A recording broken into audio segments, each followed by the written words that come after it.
जय हिंद साथियों। 15 अगस्त 2022 को आज़ादी के 75 वर्ष पूरे होने पर देश में सरकार की ओर से हर घर तिरंगा अभियान चलाया जा रहा है। इस अभियान के तहत हर घर पर तिरंगा फहराया जाएगा। चैनल को सब्सक्राइब कर लें जिससे आने वाली वीडियो आपको मिल सके। भारत सरकार ने सभी भारतीय नागरिकों को 13 से 15 अगस्त के बीच अपने अपने घरों में राष्ट्रीय ध्वज फहराने की अपील की है और इसकी पूरी जिम्मेदारी संस्कृति मंत्रालय को दी गई है, जिन्होंने झंडे को सही ढंग से फहराने और रखने के लिए दिशा निर्देश भी जारी किए हैं ताकि राष्ट्रीय गौरव के प्रतीक तिरंगे को ठीक से रखा जा सके। राष्ट्रीय ध्वज फहराना कोई आम ध्वज फहराने जैसा नहीं है। इसकी एक ध्वज संहिता है, यानी इसका कुछ नियम कानून है जो एक किताब में लिखा गया है। यह किताब 2002 में लिखी गई थी, इसलिए इसको फ्लैग कोड ऑफ इंडिया 2002 कहा जाता है। यह फ्लैग कोड 26 जनवरी 2002 को लागू हुआ था और 2002 से पहले तिरंगा फहराने के नियम कुछ अलग थे। इसकी जानकारी हर नागरिक को होनी चाहिए ताकि राष्ट्रीय ध्वज का किसी भी तरह से अपमान न हो सके।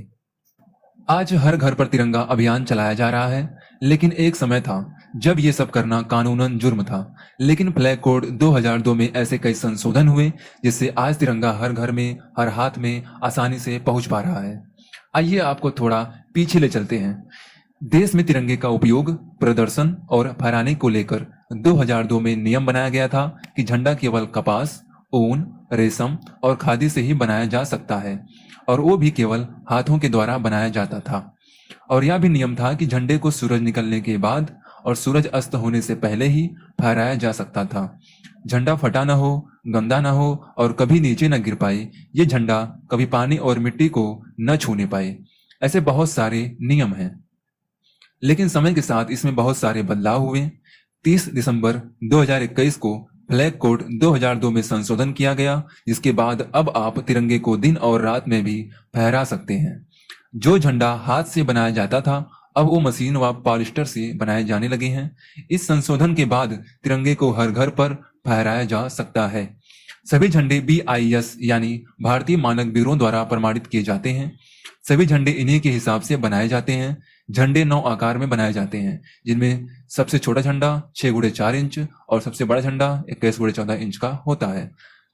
फ्लैग कोड ऑफ इंडिया के अनुसार झंडे में कोई भी अलग रंग, आकार, धागों में गिनती, धागों की ताकत, रंगाई के लिए रंगों में कोई कमी नहीं होनी चाहिए। इस कमी को एक गंभीर अपराध माना जाता है। क्या है तिरंगा फहराने का नियम, आइए जानते हैं। तिरंगा फहराते समय आपको ध्यान देना होगा कि तिरंगे का सम्मान सबसे ऊपर हो। तिरंगे को कभी उल्टा नहीं फहराया जाना चाहिए। जब भी आप तिरंगे को फहराएं तो हमेशा केसरिया रंग ऊपर ही दिखे। तिरंगे के आसपास कोई दूसरा झंडा आप उससे ऊंचा या बराबरी में न हो। तिरंगे को किसी पहनावे के रूप में नहीं पहना जाना चाहिए और साथ ही तिरंगे पर कुछ भी लिखा न हो। आइए जानते हैं कि भारतीय तिरंगे की कहानी। ऐसा माना जाता है कि 7 अगस्त 1906 को कोलकाता में पहली बार झंडा फहराया गया था। इसके बाद 1921 में स्वतंत्रता सेनानी पिंगली वेंकैया ने झंडे को एक नया डिजाइन देने के लिए महात्मा गांधी से मुलाकात की।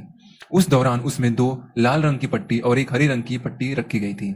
आगे चलकर कई बदलावों के बाद 1931 को कराची में राष्ट्रीय ध्वज के रूप में स्वीकार किया गया।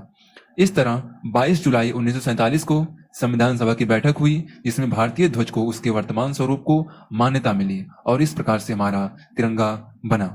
आज के लिए बस इतना ही। आगे मिलेंगे एक नई वीडियो के साथ। तब तक के लिए जय हिंद। वीडियो कैसा लगा कमेंट बॉक्स में जरूर बताएं। धन्यवाद।